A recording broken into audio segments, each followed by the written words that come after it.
Salut à tous, une vidéo sur NBA 2K, de NBA en général on pourrait dire, un peu particulière puisqu'on reprend un peu notre story avec les Pistons de Detroit. On n'avait pas totalement terminé le défi qui était proposé, je rappelle c'est de gagner deux titres consécutifs avec une équipe à vocation défensive, avec un sixième homme aussi qui apporte en attaque, c'était un petit peu ça le cahier des charges de l'époque.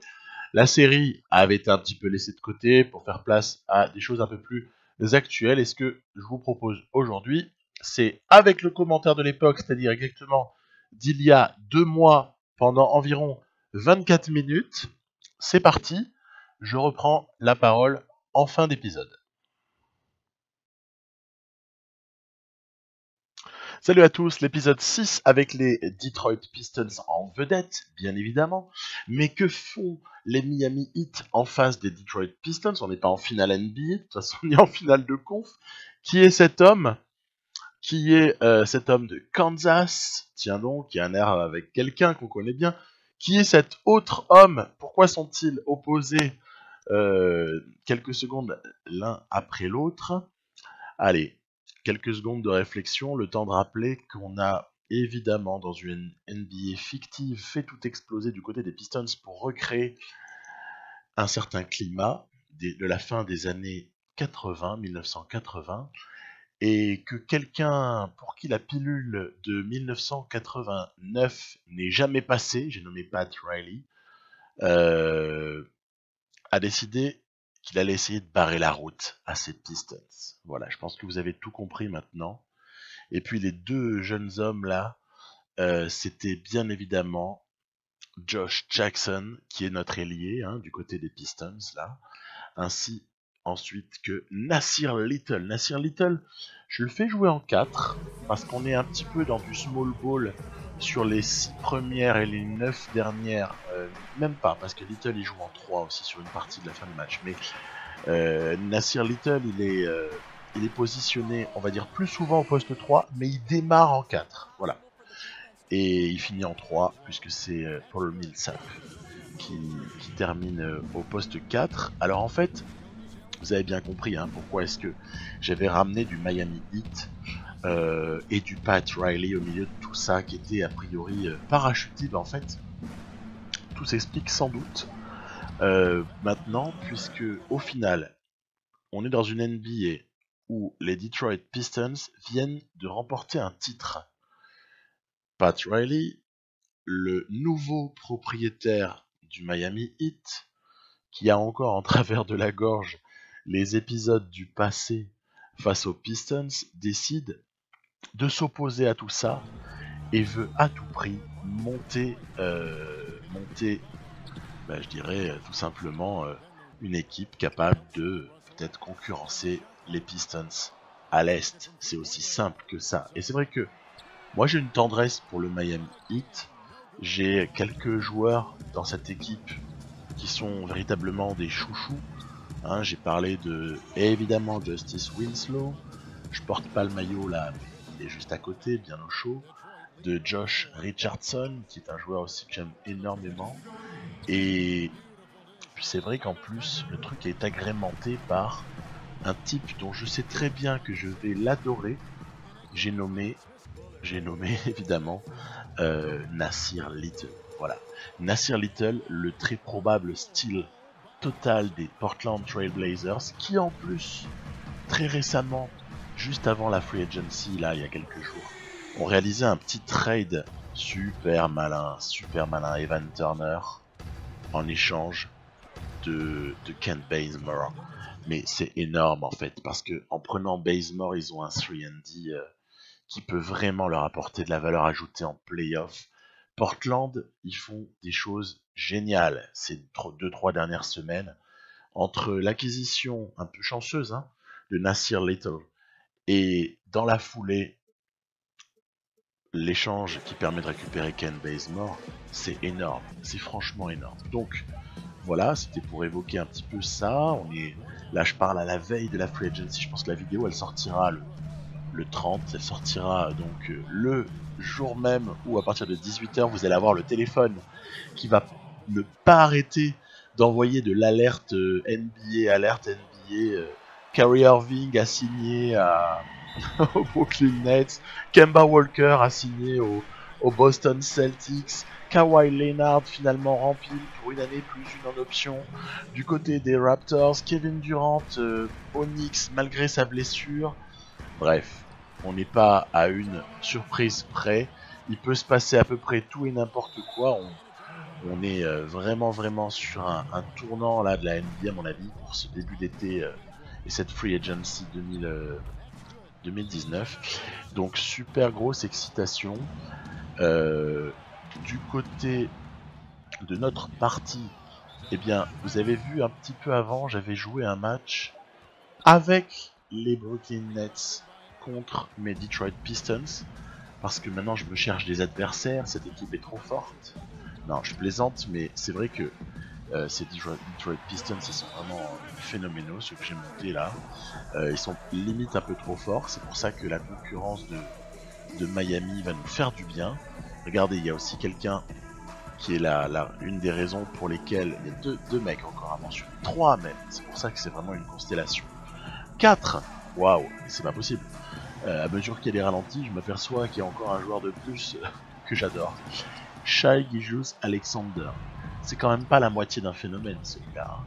Il est quand même assez admirable. Après, très clairement, on avait vu que dans la partie, il y avait un sens à ce que les Clippers l'échangent parce qu'ils avaient drafté un poste 1 et ainsi qu'un poste 2 sur lesquels ils misaient énormément, qui avait l'air très prometteur. Donc, à la limite, pourquoi pas. Mais c'est vrai que dans la réalité, moi je vois mal les Clippers lâcher Shai Gilgeous-Alexander. Hein. Je vais pas vous raconter des sornettes, hein. Je le vois mal. Après, un autre type qui moi me plaît énormément, Mitchell Robinson. C'est vrai, le 8 l'avait récupéré avant que j'en prenne le contrôle. Mitchell Robinson, excitation suprême. C'est quand même quelqu'un qui est un top contreur, qui est un gros rebondeur, qui est je sais pas, une espèce de mini DeAndre Jordan en herbe. Donc là encore, il y a excitation sur le potentiel du type. Vous avez également du côté de ce hit, même si on est sur des images de Détroit, oh le bloc, oh là là, parce que niveau bloc, comme dirait notre cher George Eddy, c'est blocorama par moment. Mobamba, je vous fais pas un dessin. Il est, je crois, entre 4 et 5 contres par match sur ce début de saison là avec les Pistons. C'est juste indécent, en fait, la manière dont cette équipe dissuade. C'est voilà, j'ai presque honte en fait. Voilà. Pourtant, on est en superstar. J'estime que le Hall of Fame c'est cheaté. En fait, ça veut rien dire. Donc, je passe pas en niveau supérieur. Je trouve que autant rester en superstar. Parce que des fois, on est presque aux limites d'ailleurs de l'aberration. Sur certaines séquences. Donc déjà je trouve que Superstar c'est un peu suffisant. Et puis deux autres motifs, hein, je continue sur ce hit et ses motifs d'excitation. C'est bien évidemment leur pivot, le dénommé Wiseman. Wiseman, on est sur quelqu'un qui va être, vous allez voir qu'on en parlera de plus en plus. Plus ça va aller dans les semaines à venir, dans les mois à venir, je dirais surtout, plus ça va aller, plus James Wiseman est un nom auquel il va falloir s'habituer. Joli, hein, le mot de Cam Reddish, qui fait lui aussi. Donc Wiseman, c'est un pivot qui s'annonce juste passionnant. Il va être, il est pressenti pour le top 3 de la prochaine draft 2020. Donc déjà, ça pose un petit peu le personnage. Et au-delà de ça, on est sur du phénomène avec du jeu intérieur, avec de la présence athlétique, avec un gabarit hallucinant. Bon, pourvu que ce type-là, hein, je croise les doigts, pourvu qu'il ne se blesse pas, pourvu qu'il ne vive pas un scénario qui pourrait le faire tomber, voilà. Et puis, donc, on continue le petit défilé. Il y a encore un autre joueur dont je veux vous parler, je le trouve super intéressant. Il sort du banc dans ce Miami Heat, on va dire revisité. Il sort du banc, hein, donc vous le voyez pas évidemment là, c'est Vernon Carey Jr. Alors, je lui donne pas mal de minutes au poste 4. Il est répertorié déjà dans les futurs mock drafts pour 2020. Il n'est pas annoncé très haut le type, hein, très honnêtement. Il est annoncé 15-20, 15-25 quoi, à peu près du premier tour. Vernon Carey Jr., joueur déjà excitant pour moi, de par, je ne sais pas, son style, un petit peu old school. Regardez l'horrible shoot de Hayes. On est sur Hayes, hein, on parle bien du même. Hein. Hayes qui a été drafté par les Pelicans il y a très peu de temps. Donc bon, j'espère qu'il n'a pas le même shoot dans la réalité. Je crois pas d'ailleurs, pour avoir vu des images. Oui, alors Carey Jr., il vient de prendre un rebond là. C'est assez incroyable. À des moments, il me fait des trucs à la Joel Embiid. Je vais vous dire en quoi est-ce qu'il me fait penser à Jojo. Et ben tout simplement, parce que des Wiseman, il y a même du shoot, il est gaucher. Carey Jr. Me fait penser à Joel Embiid parce qu'il y a cette faculté athlétiquement de s'imposer en fait. Il s'impose athlétiquement et derrière, alors que la bang, Tomar de notre ami Wiseman, Carey il s'impose physiquement, c'est indécent. Il a beau avoir un type de son gabarit, voire pire, hein, parce qu'il est plutôt petit pour un 5 et un peu juste pour un 4 au niveau du spacing. C'est pour ça que c'est pas encore un joueur qui a vraiment ni trouvé son poste, ni trouvé vraiment une garantie qu'il peut représenter aux yeux, je dirais, des franchises NBA. Et je pense que ça doit être aussi une grosse explication sur les mock drafts là. Bol Bol, vous avez vu, il y a Bol Bol. Bol Bol drafté dans cette partie par les Atlanta Hawks qui n'ont évidemment pas tardé à en faire un de leurs joueurs principaux. Et du coup, l'effectif des Hawks, il est joli, quoi. Il est super joli. Parce que vous rajoutez un Bol avec tous les fantasmes qu'on peut avoir sur lui, hein, c'est-à-dire le Porzingis Black, le type qui est comme ça, avec des membres d'une longueur incommensurable, et qui en plus de tout ça va vous planter des shoots à 3 points. C'est énorme. Donc ouais, comme je disais, Vernon Carey, on peut lui souhaiter de grandir à lui, de pas se blesser et de grandir, parce que en fait, le garçon est un petit peu petit pour un 5 et pas encore assez adroit à l'extérieur pour un 4. Mais on sait qu'après, la mode actuelle étant en NBA et du coup forcément en université, à ce que les grands sachent shooter de loin, on peut quand même s'attendre à ce que le type développe quelque chose, en tout cas essaye de le faire. Voilà. Hein, en tout cas, à suivre ces gens-là, que ce soit un Nasir Little dès le début de la reprise, que ce soit un Wiseman, un Carey au moment de la draft et puis dans les mois qui vont venir, on va en parler, vous verrez. Tout ça, pour moi, mérite vraiment de s'y attarder. Je trouve que c'est super cool. Après, attention, hein, il y a un hic dans tout ce que je raconte, c'est que si ça se trouve, la classe de draft là que j'utilise, peut-être qu'elle les surcote. C'est le bémol qu'on peut apporter. Si ça se trouve, elle les surcote. Ça, vous avez vu Washington, joli move là de Winslow. Washington, ils ont récupéré Dédé Drummond. Et si je vous dis à quel prix, on va pleurer. Alors allons-y, pleurons tous ensemble. Écoutez, je vous le donne en mille. C'était la fin de la free agency et il n'y avait plus d'argent en banque du côté de Washington. Eh bien écoutez, ils ont tout simplement récupéré l'ami Dédé Drummond au salaire minimum. Voilà. Vous parlez de bugs de touquet par moment. Je crois que c'en était un joli, celui-là. Alors j'aime pas ça, hein, j'aime pas ça. Parfois ça me fait arrêter des parties. Mais ce ne sera pas le cas là-dessus. Parce que j'estime qu'elle a au moins encore 1 ou 2 épisodes d'avenir, cette partie-là. Avant que je me recentre quasi exclusivement sur des parties qui vont être en lien avec tout ce qui va se passer là, maintenant, là. C'est-à-dire à partir de la free agency. Tout en ayant évidemment foutu les bonnes classes de draft évidemment, et surtout en ayant mis les gens qui ont été draftés cet été, le 20 juin, là, au bon endroit. Donc évidemment que ce sera ça qui primera dans les temps à venir sur ma chaîne au niveau des vidéos touquées. Ce sera quand même, essayons de se rapprocher au max de projections qu'on peut faire sur, sur le futur de la NBA à partir de la saison 2019-2020.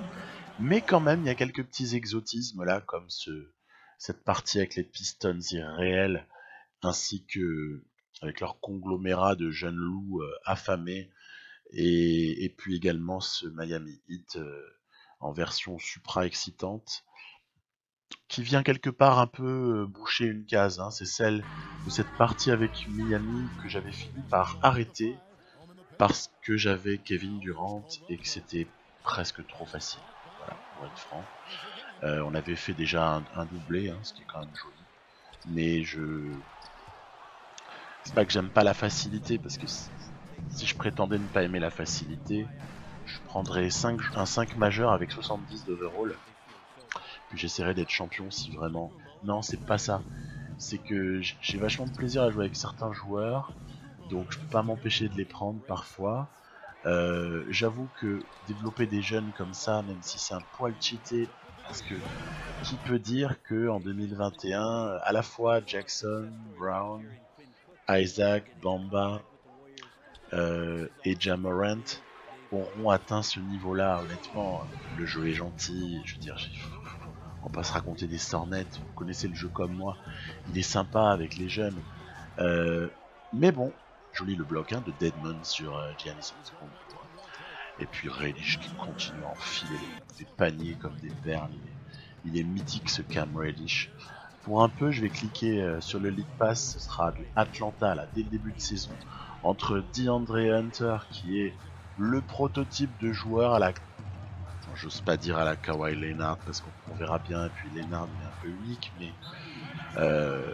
DeAndre Hunter qui pour moi représente tout un tas de possibilités juste indécentes en termes de 3&D. Donc motif de clic sur Atlanta. Cam Reddish, gros motif de clic sur Atlanta. Et puis vous rajoutez à ça la paire Young-Collins, dont on espère quand même qu'elle va aussi penser un jour à défendre, ne fût-ce que collectivement. Parce que au moins, déjà si collectivement ils s'inscrivent dans une défense cohérente, ce sera sympa. On ne demande pas d'être sur l'homme, tels respectivement des Pat Beverly ou des... Je ne sais pas moi, s'il faut prendre un exemple de 4, bah tiens, on en a un sous les yeux. Avec Memphis, on a Jaren Jackson Jr. Voilà un type qui a le sens de ce que c'est que défendre. Regardez, Grizzlies, on est opposé aux Grizz là. Ils sont super marrants. Il y a ce type dont je vous avais parlé là. Je vous avais parlé de ce pivot, choix numéro 1 de la dernière draft, dans la partie. Ce Franklin, il est indécent. Ils ont une raquette, les Grizz, qui est incroyable.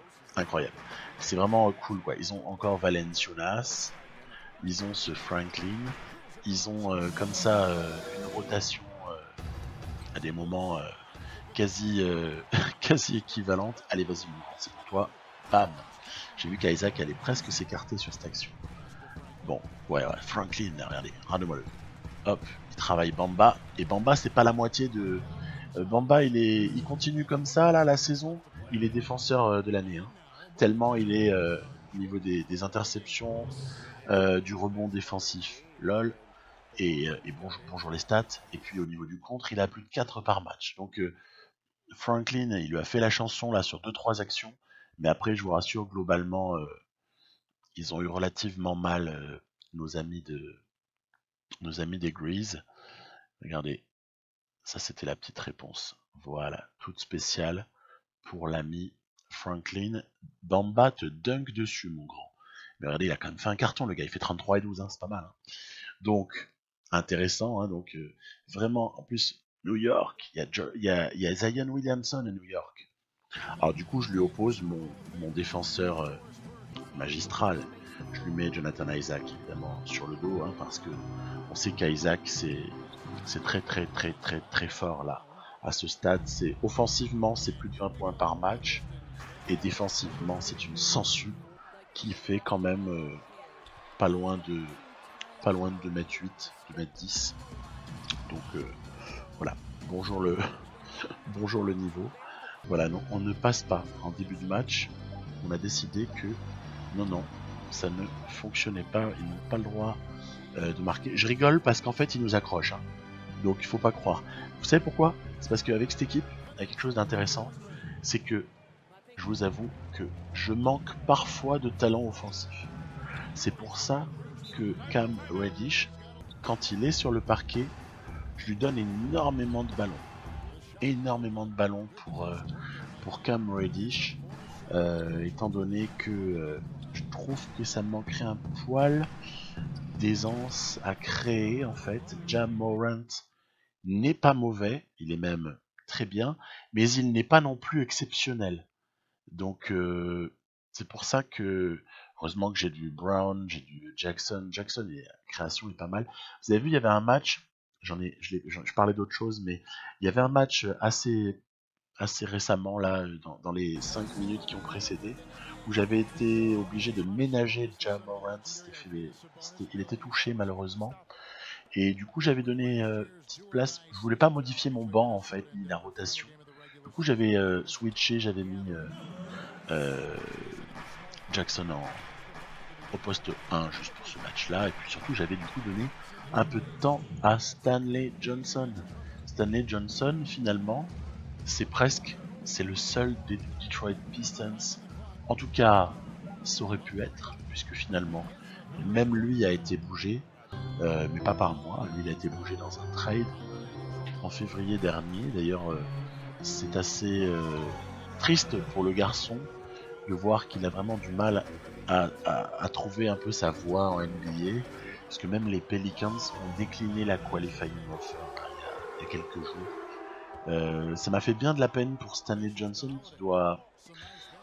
On se fait pas de soucis non plus, il doit pas dormir sous un pont actuellement, hein, mais disons que voilà, c'est une carrière qui ne démarre pas exactement comme on aurait pu l'espérer, surtout vu que c'était un top 10 de draft à peu de choses près, me semble-t-il, Stan Johnson.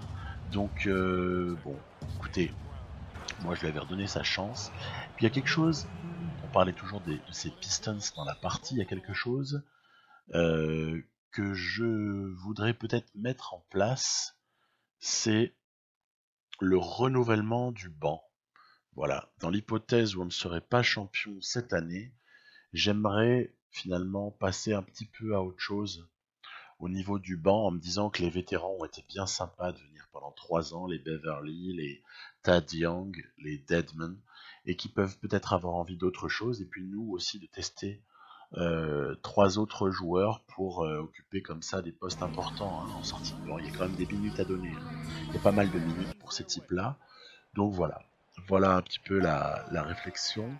Je vous montrerai fin d'épisode un petit gars là, auquel je pense pour occuper un poste de Beverly, le New Beverly si j'ose dire. Voilà, petite indication. J'ai évoqué son nom il n'y a pas très longtemps quand je parlais de la draft, mais je me projetais dans mon espèce de mock draft d'il y a un mois environ. Un mois. Donc, on est là sur quelque chose de jamais inintéressant puisqu'il s'agit des Bucks emmenés par Giannis Antetokounmpo opposé à Milwaukee. Alors vous voyez que des fois ça m'arrive de rater des alley-oops et puis alors là c'est sanctionné mais supra direct par les Bucks. Regardez, voilà. Ça cafouillait léger dans la raquette, derrière ça va vite se positionner externe. Ils ont KCP, on parlait d'anciens des Pistons, ben, en voici un autre. On sait pas d'ailleurs de quoi son futur sera fait hein, à KCP. Est-ce que par exemple avec toute l'oseille qu'il a pris là, il a pris 30 millions sur 2 ans en tout aux Lakers, il a pris 18 et 12, est-ce que à tout hasard KCP n'aurait pas envie d'accepter le minimum pendant 1 an pour aider LeBron, Anthony Davis et le mystérieux contrat max je sais pas si ça va avoir lieu. Hein. Je rigole quand je parle du mystérieux contrat max, mais toujours est-il que on s'est fait désosser. On s'est fait désosser par cette équipe de Milwaukee que j'ai trouvé super intéressante. Il y a ce Jackson Davis, là, c'est un poste 4. Ils ont aussi Nasir Reed au pivot, là, hein, qui a un petit peu grandi. Donc intéressant. Et puis on retrouve les meilleurs ennemis de nos Detroit Pistons, mais on les retrouve avec... ils ont même Kevin Porter Jr. C'est kiffant, quoi. C'est kiffant. Et on les retrouve avec cette fois-ci le hit, hein, donc pour voir. Pour moi, c'est vraiment une manière de s'étalonner que de faire jouer le Miami Heat contre cette équipe de Philadelphie, qui, on l'a vu, hein, est vraiment la référence dans la conférence Est. Hein. Bonjour les individualités. Alors je reprends le truc 2 mois plus tard, donc comme je vous l'ai dit au tout début de la vidéo, c'est vrai que on s'attendait pas réellement à ce que Kevin Durant aille avec Kyrie Irving aux Nets, on s'attendait pas non plus, on s'attendait à ce qu'il bouge quand même, hein. Grosso modo il y avait pas mal d'indicateurs, on s'attendait pas non plus à ce que les Lakers aient tant de mal que ça à boucler un roster qui, à un moment donné, s'est avéré le roster ultime, si tant est que DeMarcus Cousins ait les moyens physiques de jouer son basket, et puis entre temps le pauvre il s'est pété. Ce qui fait qu'au final, on a LeBron James, Anthony Davis, et quand même de bons soldats autour aux Lakers. Une équipe qu'il faudra quand même suivre et qui est assurément beaucoup plus forte que l'année passée. Ensuite, c'est vrai, ce qu'on a sous les yeux du côté des Philadelphia Sixers, on peut... alors là, ils sont avec Kevin Durant, c'est cheaté, mais pourquoi pas imaginer des Sixers assez élevés dans la conférence.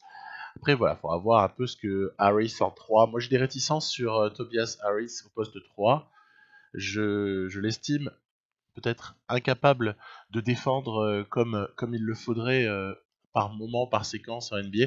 C'est pas Embiid et Horford qu'on va mettre sur un gros poste 3 opposant. Hein. Sur un Giannis Antetokounmpo, c'est spécial. Hein. Même si ça peut se faire, j'ai déjà essayé. Ça peut éventuellement marcher dans NBA 2K.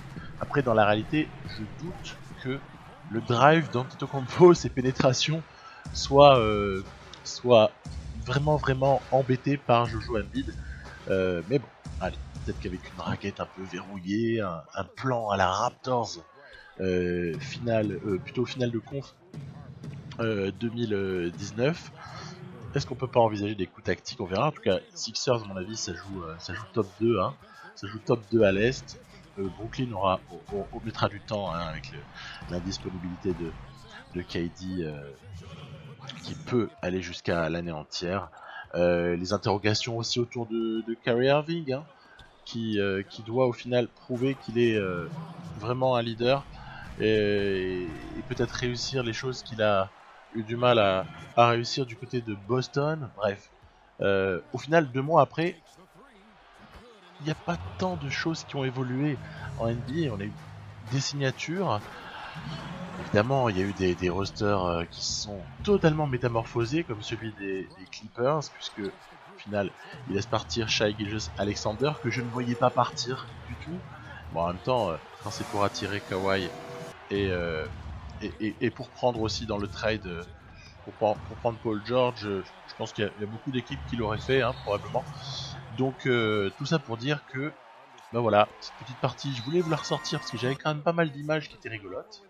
C'était l'occasion aussi peut-être de dire au revoir au revoir à cette partie-là. Plus ou moins au revoir à NBA 2K19 parce que là on est à 15 jours de la sortie du nouveau, peut-être un petit peu moins pour les sorties anticipées. Allez, on va vraiment focus sur le prochain. Moi je vais commencer très certainement par du MyGM parce que 2K a revisité en fait son MyGM et c'est un mode de jeu qui me plaît énormément. J'aime beaucoup le My League. Hein. Je joue pas en My Career a priori, mais le My League peut vraiment m'intéresser. Je pense que c'est probablement par là que je démarrerai des vidéos sur NBA 2K20 dans pas très longtemps, c'est-à-dire as soon as possible, hein, comme dirait l'autre. Dès qu'on aura installé le jeu, qui met toujours des plombes à télécharger via Steam. Donc voilà, je vous dis à bientôt. L'histoire, elle continue. J'ai sorti un petit peu moins de vidéos de NBA 2K ces derniers temps, mais j'ai absolument pas perdu la motivation, loin s'en faut. Je vous dis à plus, bye bye.